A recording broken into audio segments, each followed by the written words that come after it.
E assim está sendo nesses 9 meses. O senhor, com a sua diretoria e com o seu plenário, tem demonstrado ao Brasil e à administração que, de fato, o senhor vai deixar um belíssimo legado para nosso sistema e para a nossa profissão, e que será motivo, com certeza, de orgulho. E agora eu já posso dizer de orgulho para o Brasil, mas em especial de orgulho para todos nós cearenses, porque agora eu também sou cearense.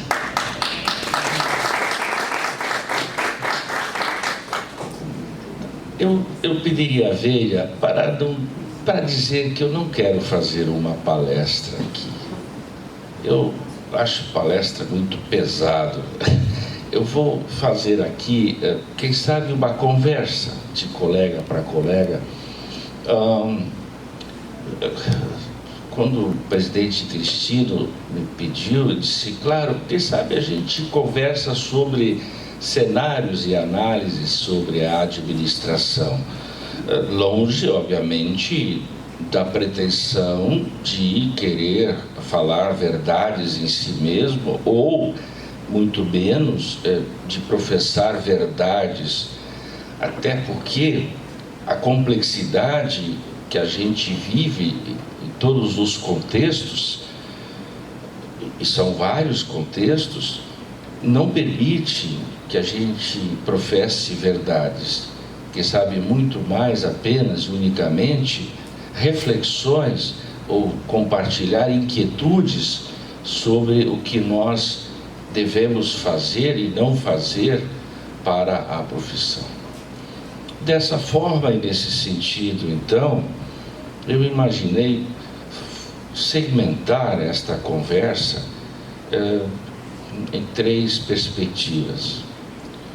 Uma sobre a administração enquanto campo de estudo e de pesquisa. A outra enquanto mercado de trabalho. E, por fim, sem menos importante, a administração enquanto profissão. Temos assistido, ao longo de décadas já, pelos dados oficiais do Ministério da Educação e do INEP, que a administração tem disparadamente sido o primeiro curso, o primeiro campo de estudo dos brasileiros e das brasileiras. Perdemos um pouco o espaço? Sim, de fato, perdemos. Isso eu já alertei e temos que analisar as causas disso. Eu já tenho um bom radar de análise sobre as causas do declínio. Ele é pequeno, mas ele vem acontecendo. Temos que olhar por quê. E os recentes dados, já há uns bons anos, confirmou a tendência que já vínhamos também indicando e sinalizando, de que os cursos superiores de tecnologia, como os técnicos, iriam superar de forma importante o bacharelado. E como isso está acontecendo, se confirmou de fato. Hoje nós temos no ensino dos cursos superiores de tecnologia em áreas da administração, que é um portfólio grande, eles já superam bastante os cursos de bacharelado, que perderam a atratividade, que a gente já vinha analisando também as causas disso.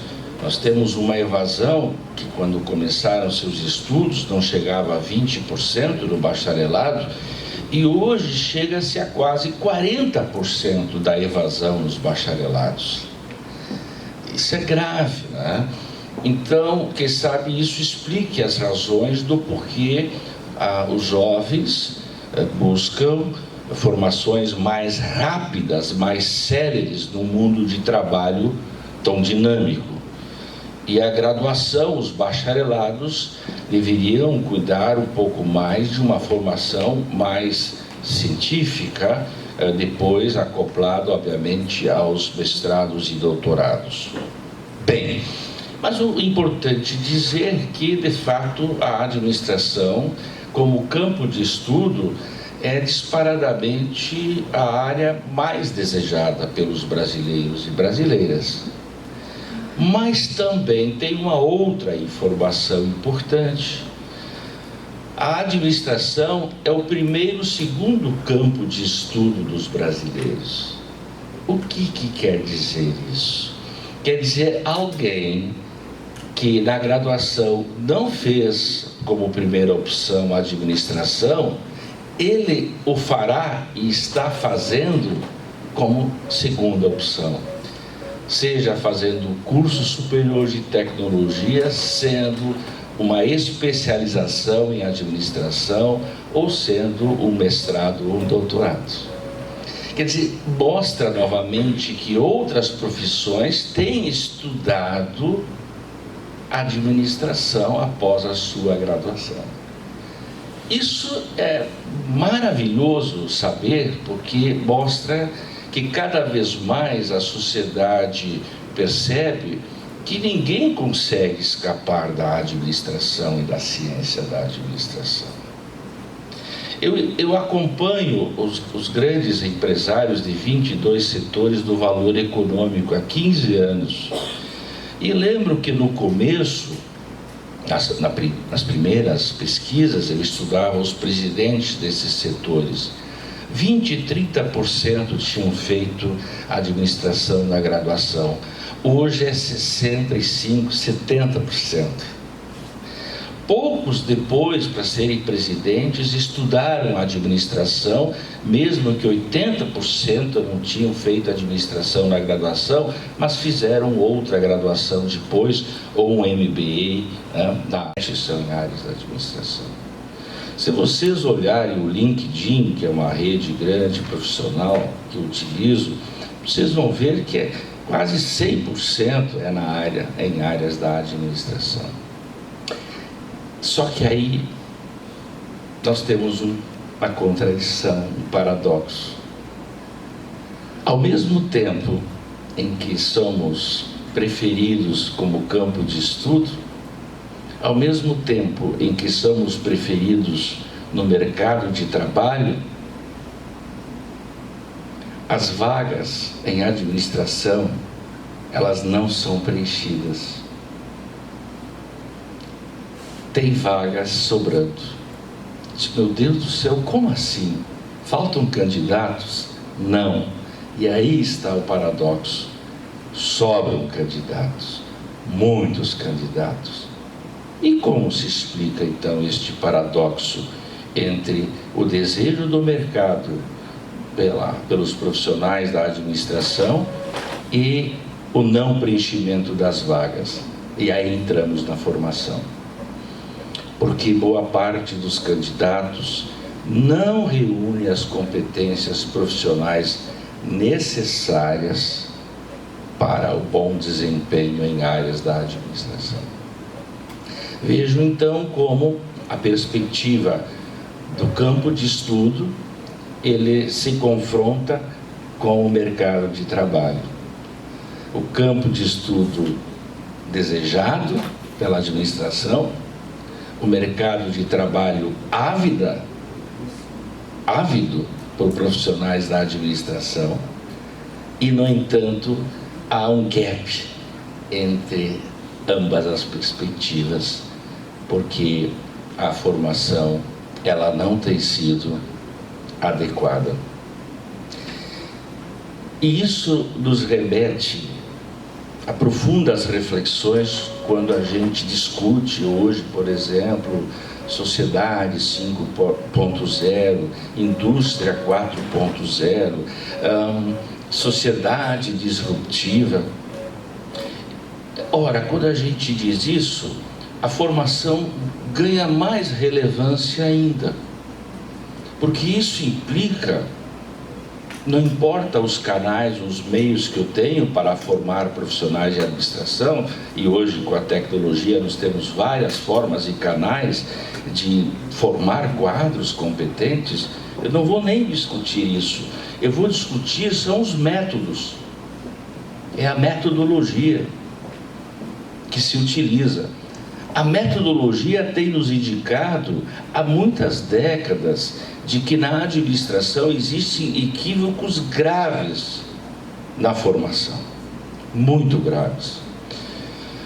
Quando eu escuto que alguém optou, e escuto isso bastante com os meus colegas estudantes, que escolhem a administração porque, em tese, entre aspas, seria um curso fácil, eu fico muito preocupado. Ou quando escuto de que ele é um curso que não exige muito cálculo, eu também fico muito preocupado. Vou lhes dizer hoje, com toda a segurança de um colega que nem eu, experiente, não maduro. Estudar administração é algo muito difícil, é algo muito complexo. Não é algo para fracos, é para diferenciados. Quem acha que estudar e aprender administração é fácil, desculpa, tem alguma coisa muito grave acontecendo. Ensinar a administração e negócios é também, da mesma forma, muito difícil. Eu posso ser doutor, pós-doutor, mestre, não está em discussão o título, está em discussão a capacidade de fazer as transposições pedagógicas do mundo teórico, conceitual, para o mundo da realidade. Que a administração é uma ciência social e aplicada, portanto, tudo que eu aprendo em administração, ela tem impactos sociais e ela tem que ser aplicável. Se eu não sei aplicar o que eu aprendo, não serve para nada, absolutamente para nada. Então, ensinar a administração ao ponto de conseguir os professores fazerem a transposição pedagógica do mundo conceitual, do mundo dos conceitos, do mundo da teoria, da ciência e da pesquisa com o mundo da realidade, é imprescindível. Sou pena de só haver um pé e não dois pés na educação. A educação tem dois pés, o do ensino e da aprendizagem. Uma coisa é ensinar, outra coisa é gerar aprendizagem com o que eu ensino. E hoje nós temos um terceiro pilar: ensinar, gerar aprendizagem, mas não basta mais só isso. Tem que ser uma aprendizagem que desenvolva efetivamente competências profissionais em administração, porque são as competências profissionais em administração que vão diminuir o gap entre a demanda do mercado de trabalho e a falta de mão de obra qualificada. No momento em que nós conseguirmos equalizar essas duas perspectivas, nós vamos fazer a diferença efetivamente. Muitas vezes em seminários de sensibilização docente nas faculdades e universidades, eu falo da necessidade desta importante mudança no mundo da academia. Todos nós já falamos, quem é professor, eu também, toda hora eu falo, assim, eu dou aulas, eu dei aulas, a gente não diz? Olhem como isso é interessante do ponto de vista ontológico, né? Quando eu digo eu dou aulas, eu dou a aula, eu jogo a aula, ó alunos, peguem a aula, está aqui a aula, eu dou aulas. E a aprendizagem? Isso não é um problema meu, eu dou aulas. O problema da aprendizagem é dos alunos. Este era o tempo que ainda existe em alguns casos, mas cada vez menos. Não, o tempo urge em outras análises e compreensões. Dou aulas, não tem problema, mas eu tenho que dar aulas ensinando. Eu tenho que dar aulas ensinando, gerando efetiva aprendizagem. dar aulas, ensinar, gerar efetiva aprendizagem e desenvolver competências profissionais em administração. Este é o ciclo ideal, este é o ciclo que nos desafia enquanto professores e enquanto estudantes, para que possamos, de fato, ser profissionais de vanguarda. Vou voltar novamente quando eu disse que é difícil ensinar administração, estudar e aprender administração. Por quê? Vou me justificar. Porque a administração é a ciência, é a profissão mais eclética de todas. Não há nenhuma outra como nós. Vocês já perceberam o nosso ecletismo? Ele é bom, de um lado, ele nos dá e nos ofere vantagens competitivas profissionais em relação às outras profissões, certo? Muitos por causa desse ecletismo, mas ele também nos desafia. E desafia muito, seja para quem ensina, seja para quem aprende e quem estuda. Nós temos que ser mini economistas, nós temos que ser mini contadores, nós temos que ser mini estatísticos, matemáticos, sociólogos, psicólogos, antropólogos, advogados. Temos que entender de ciência política. Ora, vocês acham que isso é fácil? Que é simples? Não é. E depois temos que reunir todo esse ecletismo em torno das nossas áreas objetivas profissionais: marketing, vendas, produção, logística, finanças, estratégia, processos. Imaginem, eu quero ser gestor financeiro, eu não entendo de economia, de cálculo, de contabilidade e de estatística. Tenho alguma chance de ser financista? Não, nenhuma. Ah, eu vou para recursos humanos, eu tenho que estudar muito sociologia, antropologia, psicologia. Eu quero ir para marketing e vendas, eu tenho que estudar bastante economia, estatística, relações humanas, entender gente, entender as relações sociais, para segmentar mercados, para definir estratégias inteligentes de vendas, para melhorar meu market share, minha participação. Então, olhe só, ao mesmo tempo isso é fantástico, ao mesmo tempo em que isso é absolutamente, muito obrigado, em que isso é atrativo, isso é profundamente, do ponto de vista de quem gosta de estudar, aprender, é muito atrativo, excitante, porque nenhuma dessas áreas tem todas essas atratividades como nós temos, que ao mesmo tempo também torna-se um gostoso desafio de saber lidar com esse ecletismo todo que nós temos e somente nossa área tem. E por fim eu vou para a perspectiva da profissão. O presidente Leonardo Macedo já falou antes, e essa deve ser a nossa preocupação pilar, que é a questão da fiscalização.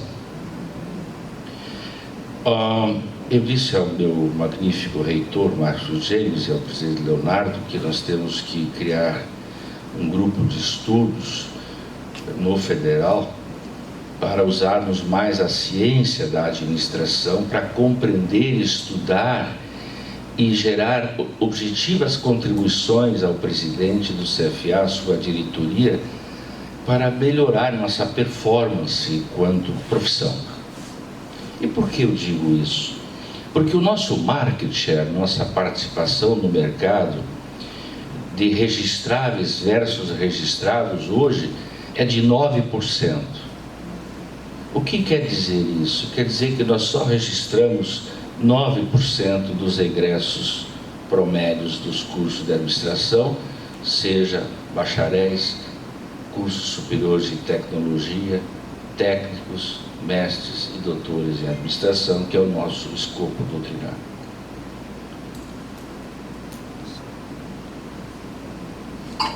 Isso é preocupante.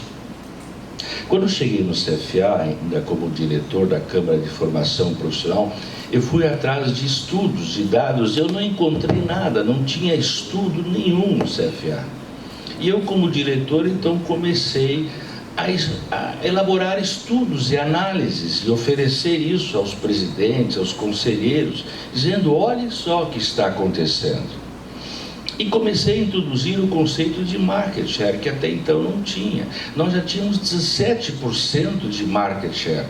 Se hoje tivéssemos 17% de market share, que é ínfimo ainda, que é pequeno, meu Deus do céu, seríamos, com 9 somos 450 mil, imagina com 17%. Seríamos quase 1 milhão.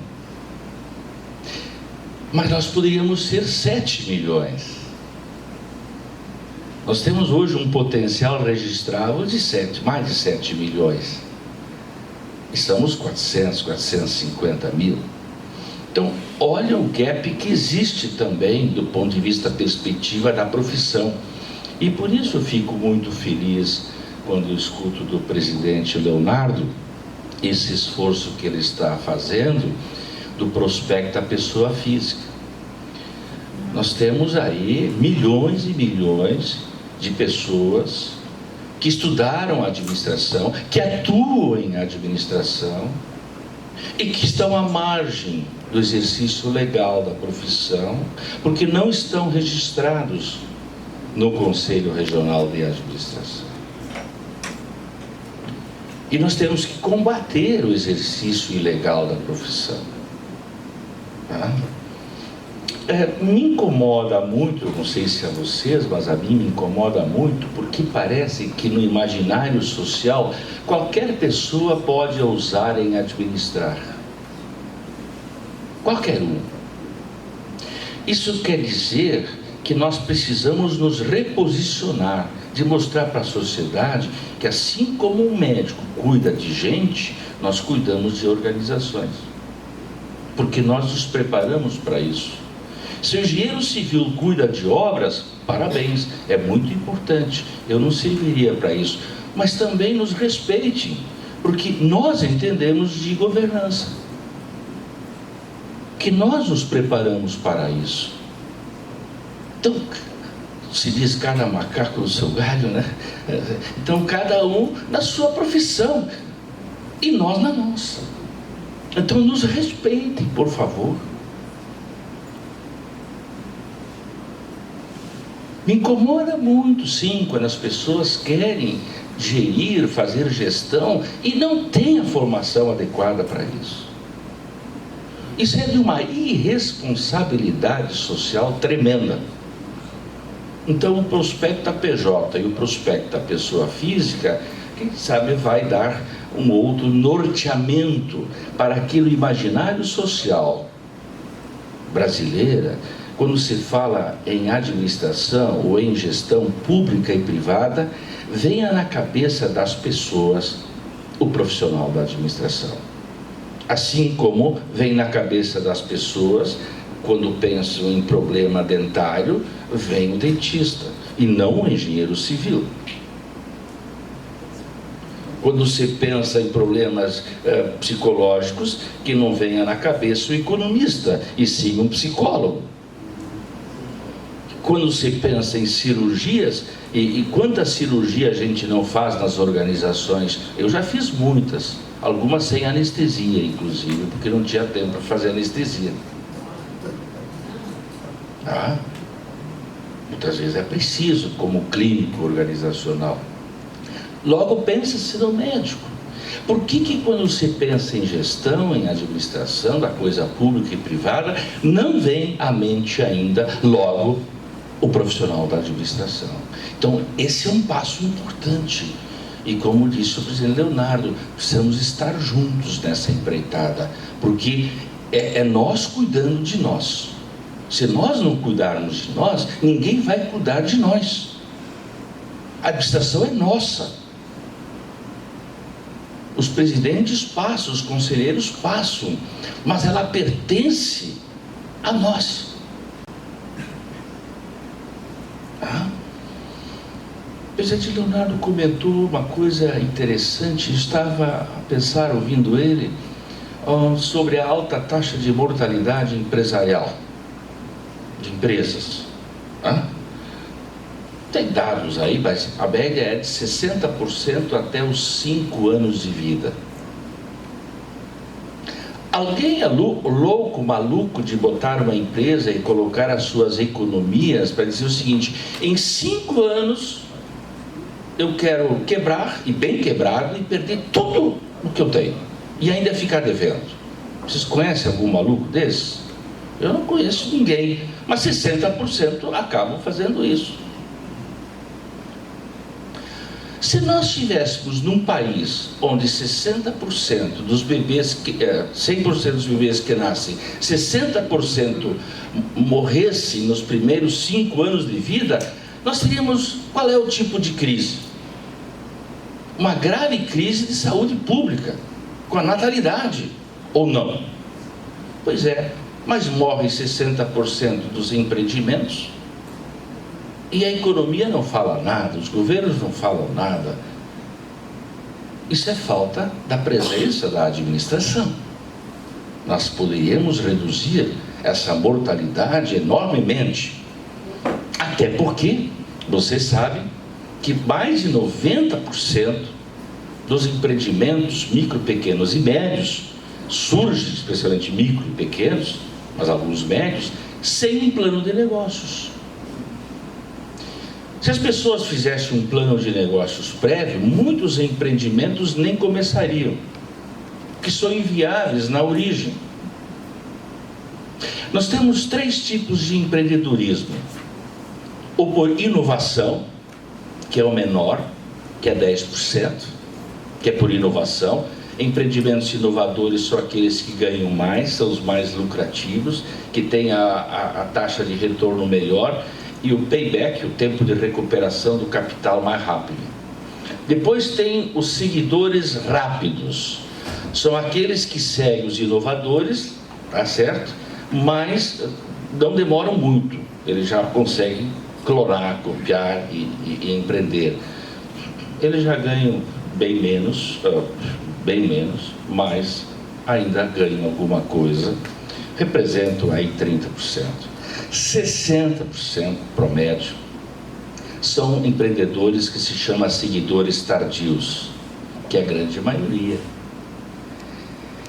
e que não trocam, como se diz, 6 por meia dúzia, ou seja, a conta não fecha, e por isso que eles quebram rápido.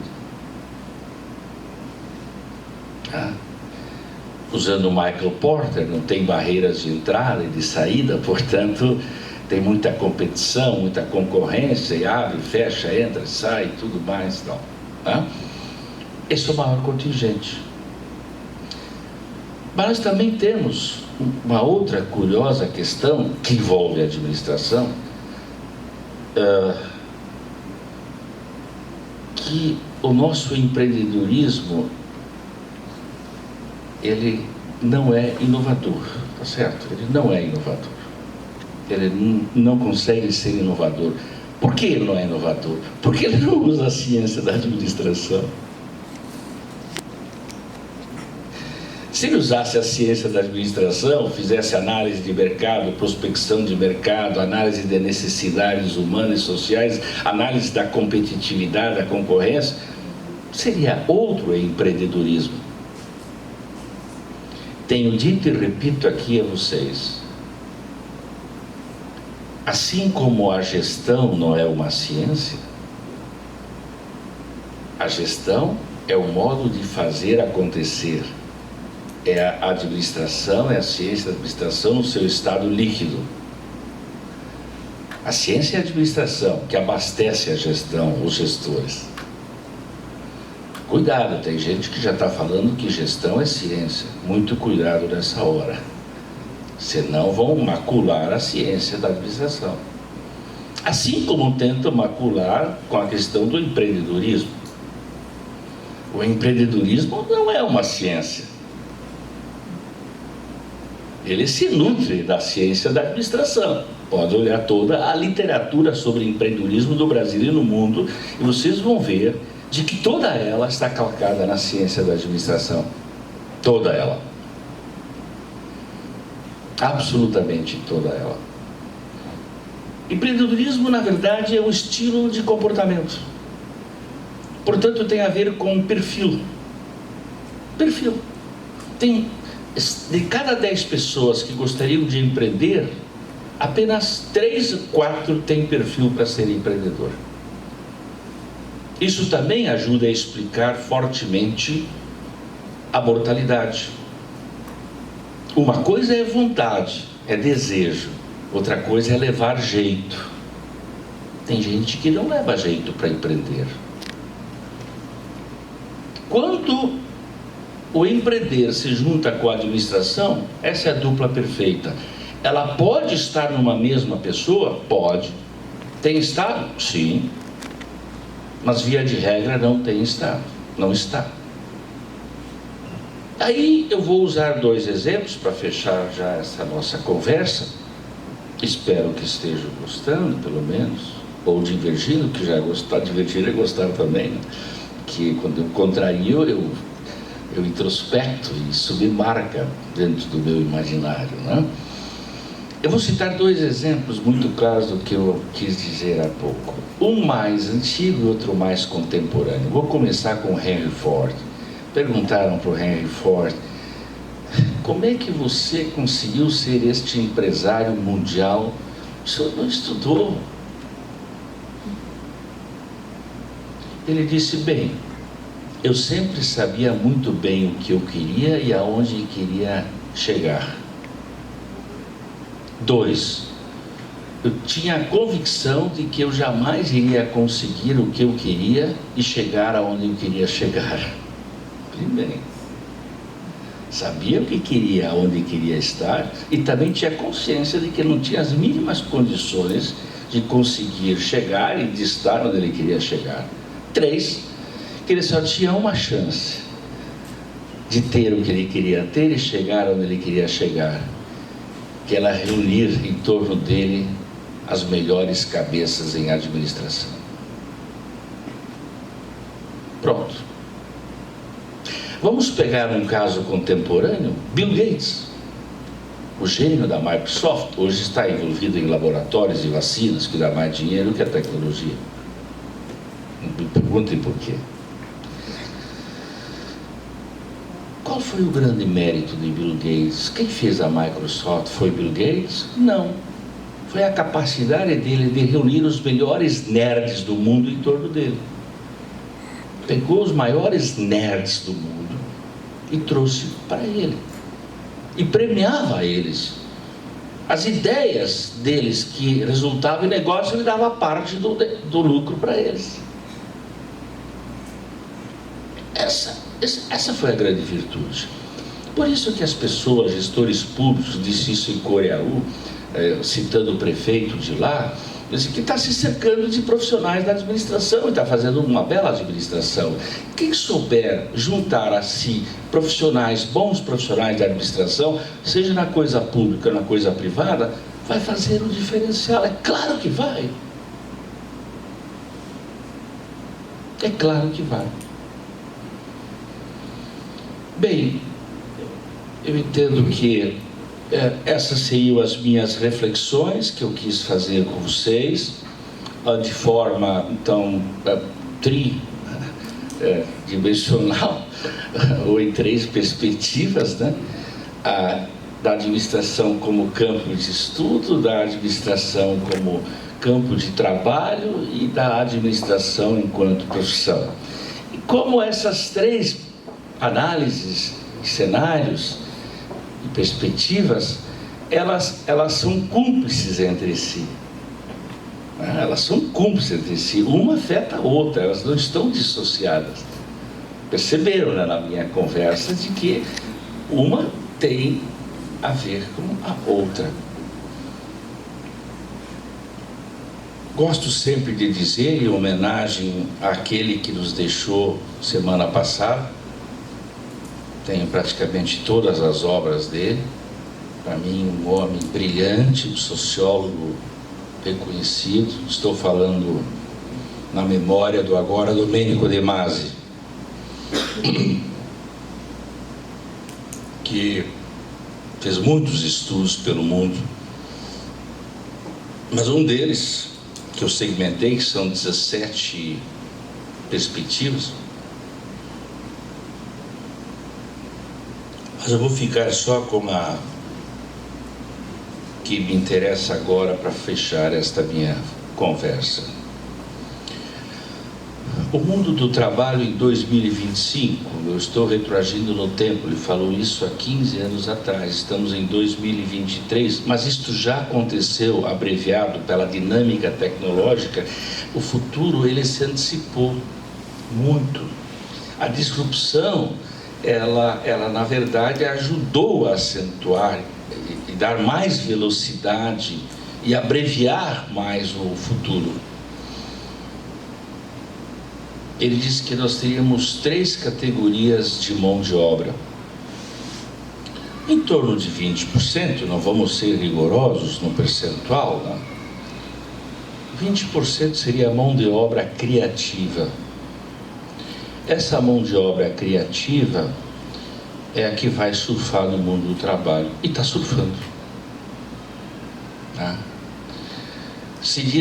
Não se diz mais pensar fora da caixinha. Isso já faz parte do... Não tem mais caixas. Não tem mais fora da caixa, dentro da caixa. Eu tenho que pensar sem caixa. Tem que ter disciplina cognitiva para isso. Então, esses 20% criativos, eles vão surfar no mercado, eles vão ser os mais demandados e mais bem remunerados. Isso já está acontecendo. Depois tem um grupo grande, que é em torno de 60%, que é a mão de obra executiva, que atua, na verdade, em atividades de rotina, de repetição. Essa mão de obra, ela vai ter que trabalhar cada vez mais, está ganhando cada vez menos, porque ela está competindo com as máquinas, em especial com a inteligência artificial. Porque a única coisa que por hora ainda o computador e a máquina ou a inteligência artificial não faz é pensar e criar. Mas isso até agora. Eu vou terminar falando sobre como isso também poderá mudar já. E por fim tem os 20% que são os nada, que estão à margem da produção e do consumo, que seria aquela classe totalmente fora do mercado de trabalho. E aí é bom sempre fazer a seguinte pergunta: os professores, as escolas, estão preparando quadros profissionais em administração para o primeiro grupo, para o segundo grupo ou para o terceiro grupo? Eu, como estudante, estou me empenhando, me dedicando para fazer parte do primeiro grupo, do segundo grupo ou do terceiro grupo? Essa é uma decisão pessoal. Ninguém vai poder tomar ela por nós. Sejam já os mais experientes ou não. Vale também para todos nós. Nós precisamos nos reinventar e reciclar o tempo todo. E temos que ser eternos estudantes. Essas são escolhas pessoais de vida. A faculdade, os professores, a biblioteca, a tecnologia, os laboratórios, é tudo meio para o fim, não é o fim. O fim somos nós e a nossa carreira profissional.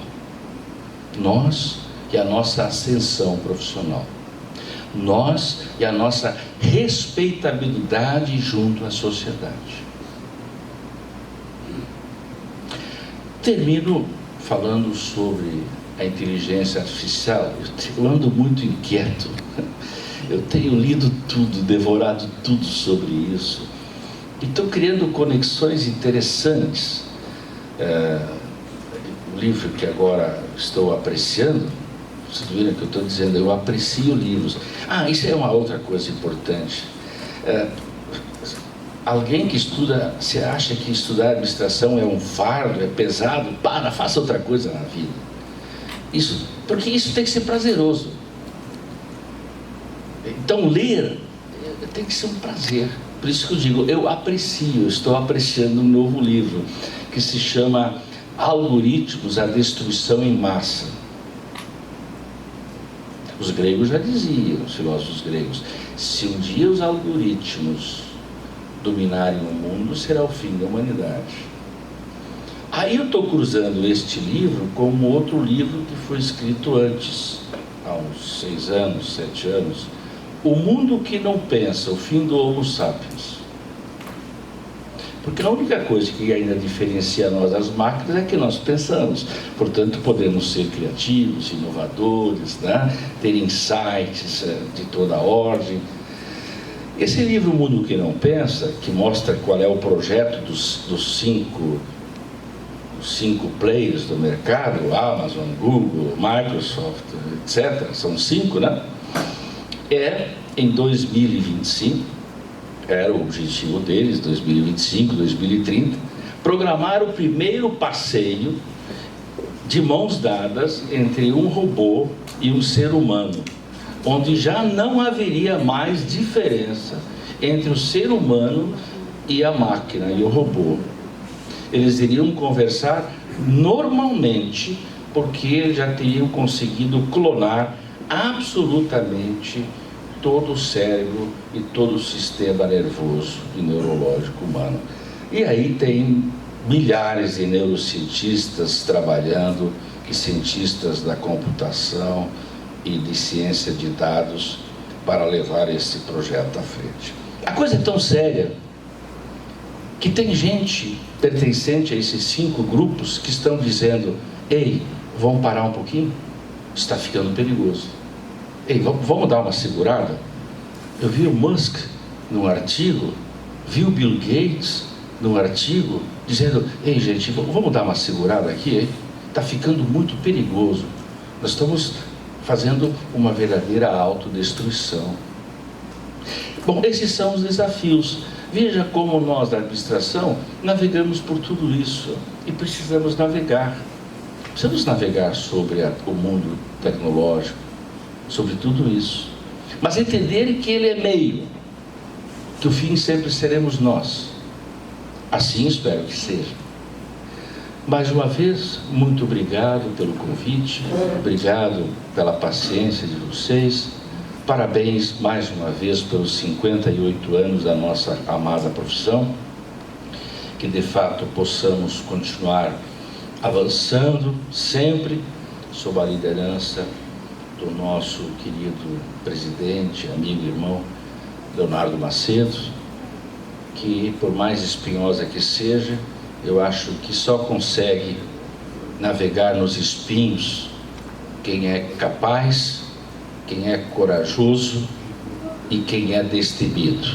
Isso eu não tenho dúvidas que ele é. Muito obrigado, presidente Rogério Cristino, obrigado a vocês, parabéns para nós.